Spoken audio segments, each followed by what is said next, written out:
오늘부터 우리 신명기 말씀을 가지고 함께 묵상을 하려고 합니다. 이 신명기의 말씀은 모세가 죽기 전에 이스라엘 백성들에게 남긴 세 편의 설교를 모아놓은 책이 신명기입니다. 이스라엘 백성들과 함께했던 과거, 그리고 현재, 그리고 미래에 대한 예언과 경고의 말씀들을 담고 있습니다. 하나님께서 40년 광야 생활 동안 어떻게 도와주셨는지를 기억합니다.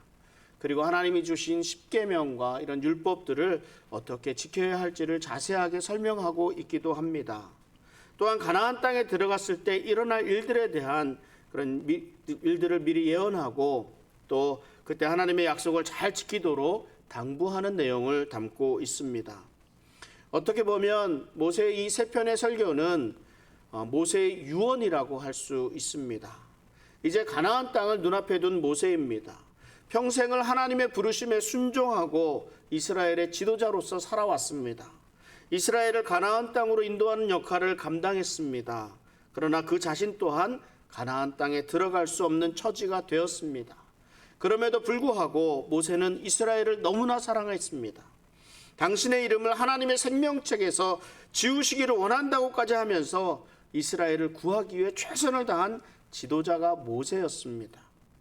많은 분들이 자서전을 한 편 쓰면 어떤가 이런 생각을 가지고 실제로 또 많은 분들이 자서전이라는 것을 쓰기도 합니다. 무엇 때문일까요? 내 성공담을 좀 자랑하기 위해서 이렇게 쓸 수도 있습니다.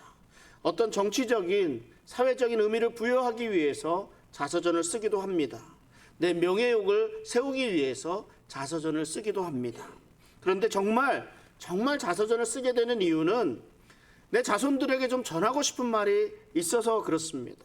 내가 이렇게 살아왔다. 나는 이렇게 살아왔지만 그 삶에서 우리의 자손들이 어떠한 교훈을 좀 받았으면 좋겠다 하는 이런 마음이 크다고 생각이 됩니다. 예레미야 11장 4절에 이런 말씀이 있습니다. 이 언약은 내가 너희 조상들을 쇠풀무 애굽 땅에서 이끌어내던 날에 그들에게 명령한 것이라. 곧 내가 이르기를 너희는 내 목소리를 순종하고 나의 모든 명령을 따라 행하라. 그리하면 너희는 내 백성이 되겠고 나는 너희의 하나님이 되리라. 이스라엘은 언약 백성입니다. 하나님께서 아브라함을 택하시고 그에게 약속하셨습니다. 가나안 땅을 그와 그 후손에게 주시겠다고 약속하셨습니다. 아브라함은 이 약속을 이삭에게 내리시고 또 야곱에게, 그리고 그 야곱은 그 자손들에게 물려주었습니다. 모세는 이 조상으로부터 이어져 온 이 약속을 후손들에게 물려주고 있습니다. 내 목소리를 순종하고 나의 모든 명령을 따라 행하라. 그리하면 너희는 내 백성이 되겠고 나는 너희의 하나님이 되리라. 하나님과 이스라엘은 언약으로 맺어진 관계입니다. 하나님이 이스라엘의 하나님이 되시고 이스라엘이 하나님의 백성이 되기 위해서는 하나님과의 약속을 잘 지켜야 합니다. 모세는 이스라엘 백성이 하나님에게 범죄함으로 멸망하게 되었을 때에 이 약속의 말씀을 붙들고 하나님께 기도했고 하나님께서 용서해 주셨습니다.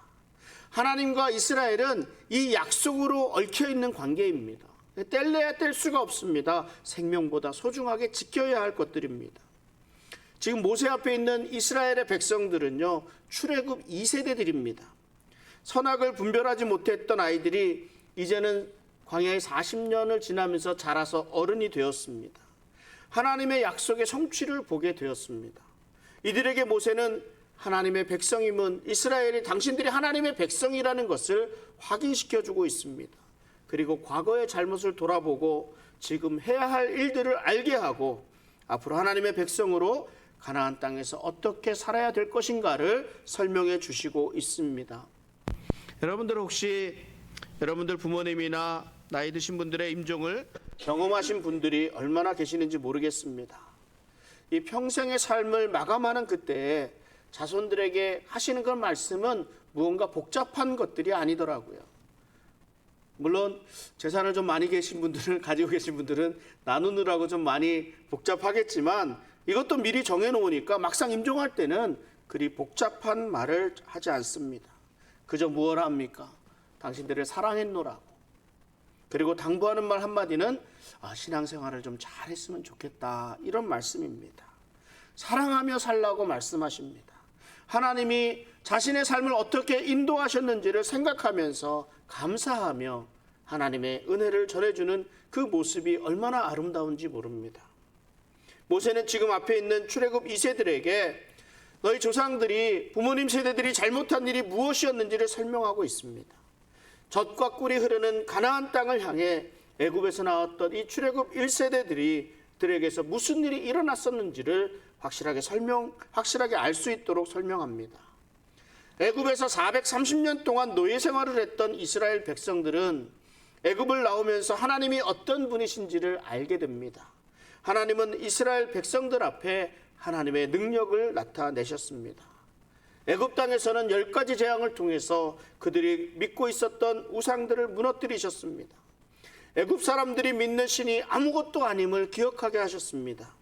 하나님은 이스라엘 백성들의 눈앞에서 구름 기둥 가운데 애굽의 군대들을 흩으셨습니다. 홍해를 갈라주심으로 애굽의 군대를 막아주셨고 하나님의 백성에게는 구원의 손길을 보여주셨습니다. 목이 마를 때에는 물을 내어주셨고 양식이 떨어졌을 때에는 먹을 것을 내어주셨습니다. 낮에는 구름 기둥으로 밤에는 불 기둥으로 이스라엘 백성들을 강한 추위와 더위 속에서 그 공존하는 광야에서 보호하여 주시고 인도하여 주셨습니다. 이러한 때 이스라엘 백성들은 마치 어린아이들과 같았습니다. 떼를 쓰고 울고 사고치기를 반복했습니다. 오죽하면 하나님이 이스라엘에게 목이 곧은 백성이라 이렇게까지 말씀하셨겠습니까? 그럼에도 불구하고 하나님은 이스라엘 백성들을 참아주시고 이 시내산까지 인도해 주셨습니다. 시내 광야에 오는 동안 하나님은 이스라엘을 어린아이처럼 돌보아 주셨습니다. 광야를 거치며 이스라엘은 하나님의 능력을 경험하였습니다. 더 이상 애굽의 바로 아래에 있던 노예 생활을 다 잊을 수 있도록 해 주었습니다. 하나님의 백성 이스라엘이 되었습니다. 하나님은 이곳에서 십계명을 주시고 하나님의 지시에 따라 성막도 만들고 제사 규례도 정하였습니다. 이전까지는 일방적으로 하나님의 보호 아래 있었습니다. 아직 하나님을 알지 못했던 때였기 때문에 그렇습니다. 그러나 이스라엘은 광야 생활을 통해서 하나님이 어떤 분인지, 하나님이 이스라엘을 얼마나 사랑하시는지를 깨닫게 하셨습니다.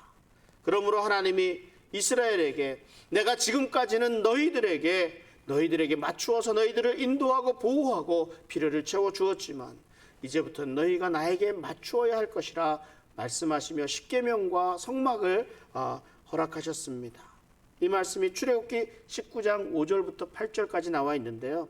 우리 이 말씀을 함께 한번 읽어보도록 하겠습니다. 한 절씩 읽겠습니다. 세계가 다 내게 속하였나니 너희가 내 말을 잘 듣고 내 언약을 지키면 너희는 모든 민족 중에서 내 소유가 되겠고 너희가 내게 대하여 제사장 나라가 되며 거룩한 백성이 되리라. 너는 이 말을 이스라엘 자손에게 전할지니라. 모세가 내려와서 백성의 장로들을 불러 여호와께서 자기에게 명령하신 그 모든 말씀을 그들 앞에 진술하니 백성이 일제히 응답하여 이르되 여호와께서 명령하신 대로 우리가 다 행하리이다. 하나님의 말씀을 이스라엘 백성들이 받고 그대로 행할 것이라고 약속합니다. 비로소 이제 쌍방간의 언약이 체결되었습니다. 이 언약은 아브라함 때로부터 이어진 언약입니다. 그러나 애굽에 있었던 430년 동안은 이 언약 관계를 잊어버리고 있었습니다. 당신들이 언약 백성이었던 것을 잊고 살아왔었습니다. 이런 이스라엘에게 다시 한번 언약의 말씀을 해주시고 또 이스라엘 백성들은 그 하나님의 말씀대로 잘 따를 것이라고 결단하고 다짐하고 선언을 합니다. 이제 언약 관계가 회복된 겁니다. 시내 광야에서 머문 지 약 1년이 지난 어느 날 하나님의 명령이 떨어졌습니다. 그래서 이제 가나안으로 행군을 시작합니다. 10하루 만에 가나안 땅의 경계 지역인 가데스 바네아 지역에 도착했습니다. 역사적인 순간입니다. 이것을 위해서 하나님이 지금까지 이스라엘 백성들을 인도해 주셨습니다. 꿈의 땅, 오래전부터 약속해 주신 젖과 꿀이 흐르는 땅을, 가나안 땅을 눈앞에 두고 있습니다. 신명기 1장 오늘 읽은 본문 21절 22절에 이렇게 말씀합니다. 너희 하나님 여호와께서 이 땅을 너희 앞에 두셨은즉 너희 조상의 하나님 여호와께서 너희에게 이르신 대로 올라가서 차지하라. 두려워하지 말라, 주저하지 말라 한즉 너희가 다 내 앞으로 나와 말하기를 우리가 사람을 우리보다 먼저 보내어 우리를 위하여 그 땅을 정탐하고 어느 길로 올라가야 할 것과 어느 성읍으로 들어가야 할 것을 우리에게 알리게 하자 하기에. 여러분, 모세에게 이제는 때가 되었습니다. 그래서 두려워 말고 주저하지 말고 가나안 땅으로 나아갈 것을 권면합니다. 그런데 이 백성들이 주저하는 모습을 보입니다. 무엇이라고 말합니까? 이스라엘 백성들은 하나님의 그들을 애굽에서 인도하여 내셨던 일을 잊어버리고 있는 겁니다. 바다를 가르시고 물을 내어 마시게 하시고 양식을 내어 먹이게 하신 이 하나님의 능력을 잊었습니다. 하나님이 두려워 말라고, 주저하지 말고 앞으로 나아가라고 말씀하심에도 불구하고 이들은 모세에게 나와서 이렇게 말합니다. 정탐꾼을 미리 보내야 되지 않겠느냐. 우리의 나아갈 바를 알게 하자 요청합니다. 하나님이 정탐꾼을 미리 보내라고 하신 것이 아닙니다. 이스라엘 백성들이 요청을 합니다. 우리 사람들은요, 막연한 미래에 대한 불안감을 가지고 있습니다. 늘 있습니다. 확실하지 않은 일에 대해서는 늘 불안할 수밖에 없습니다. 하나님이 계속해서 가나안 땅에 대한 말씀을 해 주셨음에도 불구하고 불안했습니다. 두려웠습니다. 그래서 주저하게 됩니다. 확실한 믿음이 필요합니다. 무엇입니까? 한마디로 하나님을 믿지 못하겠다, 그런 말입니다. 하나님을 믿지 못하겠다는 말을 그 땅을 정탐하여 어느 길로 올라가야 할 것, 어느 성읍으로 들어가야 할 것을 우리에게 알게 하자. 우리가 확실하게 모르지 않느냐? 우리가 어찌 이렇게 하겠느냐라는 것이죠. 이렇게 포장을 합니다. 좀 더 효과적으로, 좀 더 지혜롭게 대처하자, 이런 말을 지금 하고 있는 겁니다. 물론 우리가 일을 하기 위해서는요, 절차도 필요하고 지식도 필요합니다. 아마 모세도 그렇게 생각했을 거예요. 좀 들어보니까 이들의 말에도 일리가 있다라고 생각했을 것입니다. 그런데 이들이 간과한 것이 있습니다. 이것이 과연 하나님의 원하시는 일인가, 하나님의 방법인가를 생각했어야 합니다. 정탐꾼을 보내는 것이 하나님이 원하시는 방법인가, 그렇지 않은가의 문제입니다. 전혀 하나님의 뜻을 묻지 않고 있습니다. 내 생각, 내 지식, 내 뜻에 옳은 대로 행하고 있습니다. 합리적이고 예리한 판단이라고 생각을 했을 것입니다. 저도 이 말씀을 묵상을 하면서 많이 회개했습니다. 우리가 습관처럼 생각했던 일들이 있지 않습니까? 합리적이라고 생각했던 일들, 오히려 당연하다고 생각했던 그런 일들까지도 가볍게 생각하고 하나님의 뜻을 묻지 않고 행해왔던 많은 일들이 제 머릿속에서 생각이 났습니다. 물론 하나님께서 우리에게 주신 탤런트들이 있습니다. 우리에게 주신 지식도 있고 우리에게 주신 판단력도 있습니다. 그리고 판단하고 결정할 수 있는 능력을 우리에게 주셨습니다. 그리고 지금까지 행해오셨던 하나님의 하신 일들을 보면 이렇게 하는 것이 맞는 것 같습니다. 너무나 확실한 일이고 선한 일이고 하나님이 기뻐하시는 일인 줄 알았습니다. 당연한 일들입니다. 그럼에도 불구하고 하나님은 우리와 함께 하시기를 원하신다는 것을 우리가 잊어서는 안 됩니다. 하나님께 묻고 하나님을 의지하고 하나님의 말씀을 들을 수 있어야 합니다. 다윗이 하나님의 마음에 합한 사람이라고 불릴 수 있었던 것은 무엇 때문이었습니까? 다윗은 확실한 일임에도 불구하고 그때마다 하나님께 묻고 하나님께서 말씀하시면 그 말씀대로 순종했던 사람이 다윗입니다. 하나님은 가장 적당한 때에 가장 적당한 방법으로 우리의 삶을 인도해 주십니다. 비록 이 일이 우리가 생각하고 있는 일반적인 상식을 넘어서는 일일지라도 우리의 상황과 환경을 지배하시는 분이 하나님이십니다. 이 하나님의 인도하심에 우리가 순종하며 따라야 합니다. 모세와 이스라엘은 이 사실을 잊고 있었던 것이에요. 시작부터 잘못되었죠. 모세는 백성들의 요청을 좋게 여겼습니다. 그래서 각 지파별로 정탐꾼 12명을 뽑아서 가나안 땅으로 보냈습니다. 그 결과가 어땠습니까? 과연 가나안 땅은 젖과 꿀이 흐르는 땅이었습니다. 무엇이에요? 하나님이 거짓말은 하지 않으셨다, 이 말 아닙니까? 민수기 13장 27절에 이렇게 말씀합니다. 모세에게 말하여 이르되 당신이 우리를 보낸 땅에 간즉 과연 그 땅에 젖과 꿀이 흐르는데 이것은 그 땅의 과일이니이다 하고 에스겔 골짜기에서 포도송이를 갖고 오는데 이것을 한 사람이 들 수 없어서 두 사람이 나무에 꿰어서 양쪽으로 들고 왔다 그래요. 양쪽으로 들고 왔다. 얼마나 포도송이가 실하면 혼자 들지 못하고 둘이서 겨우 들어서 가져왔겠습니까? 이 가나안 땅이 젖과 꿀이 흐르는 땅이라는 것은 인정합니다. 그런데 그 다음 보고 내용이 또 이렇습니다. 민수기 13장 28절에서 29절까지 있는데요. 그러나 그 땅 거주민은 강하고 성읍은 견고하고 심이 클 뿐 아니라 거기서 아낙 자손을 보았으며 아말렉인은 남방 땅에 거주하고 헤딘과 여스부인과 아모리인은 산지에 거주하고 가나안인은 해변과 요단가에 거주하더이다. 이 가나안 땅이 젖과 꿀이 흐르는 땅인 것은 맞지만 그곳에는 가나안 주민들이 살고 있습니다. 그들은 아낙 자손입니다. 이 아낙 자손이라고 하는 말은 거인들이라는 말이에요. 크고 장대하다는 말입니다. 힘이 크다는 말입니다.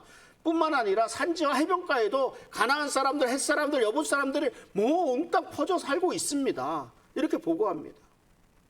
이런 보고를 하니까 옆에서 그 보고하고 있던 정탐꾼 중에 한 사람이었던 갈렙이 가만히 사람들을 좀 진정시키고요, 조용히 시키고 빨리 올라가자고, 우리가 능히 이기리라고 보고합니다. 왜? 분위기가 이상하게 돌아가거든요. 그런데 다른 정탐꾼들은 갈렙과 같이 이렇게 생각하지 않았습니다.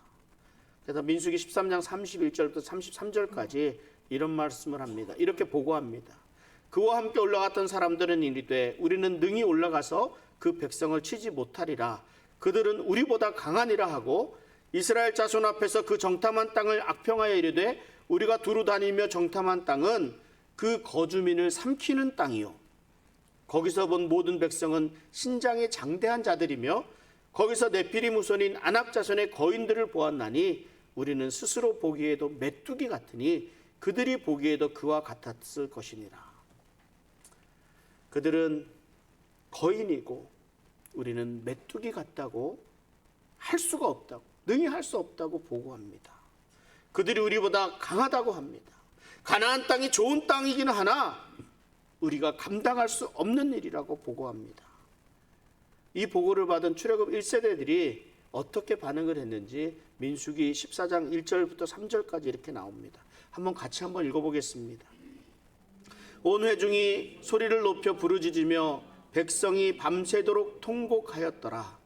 이스라엘 자손이 다 모세와 아론을 원망하며 온 회중이 그들에게 이르되 우리가 애굽 땅에서 죽었거나 이 광야에서 죽었으면 좋았을 것을 어찌하여 여호와가 우리를 그 땅으로 인도하여 칼에 쓰러지게 하려 하는가?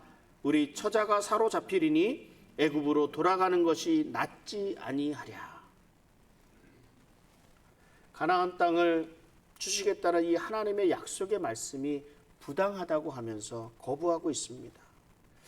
이스라엘 백성들이 무슨 일을 어떻게 생각하고 있는지 모르겠습니다. 그냥 젖과 꿀이 흐르는 땅이 있으니까 그것은 빈 땅인데 그곳에 누군가가 집을 아주 편안하게 지어놓았을 거야. 그래서 아무도 살고 있지 않는 땅에 가서 자리 잡고 살면 되는 줄 알았던 모양입니다. 포도원이며 과일나무들이 무성해서 잘 자라서 큰 열매들을 맺고 있고 편안한 잠자리를 보장하는 그런 집들까지도 있어서 그냥 들어가면 그냥 무주공산 들어가서 그냥 살면 되는 줄 알았던 모양입니다. 그래서 이스라엘 백성들이 지금까지 인도하셨던 그 하나님을 원망합니다. 이런 죽을 자리로 우리를 인도하여 냈느냐? 그런 하나님이라면 내가 따를 수가 없다, 따르지 않겠다는 이 말입니다. 오히려 애굽으로 돌아가는 것이 낫겠다고 말합니다. 구약의 신학자들이 이 상황을 그래서 가데스 바네아의 반역이다 이렇게 부르고 있습니다. 왜 반역이라는 말을 붙이기까지 했을까요?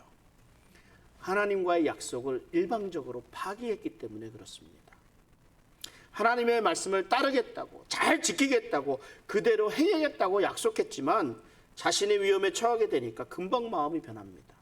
물을 내어주시고 만나를 내려 먹게 하시고 메추라기를 주어 배부르게 하실 때만 해도 감사합니다, 감사합니다, 감사하면서 하게 되었지만 이 죽을 위험에 처하게 되니까, 그 생각이 되니까 그동안의 은혜는 다 잊어버리고 오히려 대적하고 믿지 않겠다 합니다. 애굽으로 돌아가겠다 합니다. 여러분, 일반적으로 약속이라는 것이 어떻습니까? 내가 약속을 지키지 못하게 되면 여러분들은 어떻게 행동합니까? 내가 상대방에게 연락을 하겠죠. 그래서 내가 여차저차해서 약속을 지키지 못하게 되었다, 미안하다. 그러면 어떻게 합니까? 그 또 당사자가 어떻게 하면 지킬 수 있겠느냐, 뭐 이렇게 얘기를 하면서 서로 조율을 하게 됩니다. 이번에 못하면 다음에 하자라든지, 아니면 뭐 이번 생에는 안 되면 다음 생에 하자든지, 그럼 조율을 하게 됩니다. 조율하게 되는데, 사람들 간의 약속도 이러한데 말입니다. 이스라엘 백성들이 그 선을 넘었습니다. 하나님과 어떠한 의견 조율 없이 원망하고 불평하고 애굽으로 돌아가겠다고 말합니다. 그러니까 이게 하나님이 진노하신 거예요. 출애굽 1세대들을 진멸하려고 하셨습니다. 이때 모세가 하나님께 중보하며 나아가서 이들의 죽음만은 면하게 되었습니다. 그러나 하나님은 약속을 파기한 이스라엘 출애굽 1세대들이 가나안 땅에 들어가는 것을 허락하지 않으셨습니다. 다만 그럼에도 불구하고 하나님을 믿고 가나안으로 들어가자며 옷을 찢으며 붕괴했던 여호수아와 갈렙, 그리고 당시의 어린아이, 또 선악을 분별할 수 없었던 어린아이들과 자녀들은 가나안에 들어가는 것을 허락하셨습니다. 그리고 방향을 돌려서 지나왔던 홍해길을 따라 광야로 들어가도록 하셨습니다. 그날부터 그 땅을 정탐한 40일을 하루를 1년을 삼아서 계산해서 40년 동안 광야 생활을 해야 했습니다. 그제서야 이스라엘 사람들이 깜짝 놀랐어요. 자신의 잘못을 깨닫게 되었습니다. 그리고 우리가 여호와께 범죄하여 싸우니 우리 하나님께서 우리에게 명령하신 대로 우리가 올라가서 싸우리이다, 이러는 거예요. 이게 배는 이미 떠났는데 말이에요. 그러면서 무기를 들고 산으로 올라갑니다. 하나님이 이들과 함께 하지 않으셨습니다.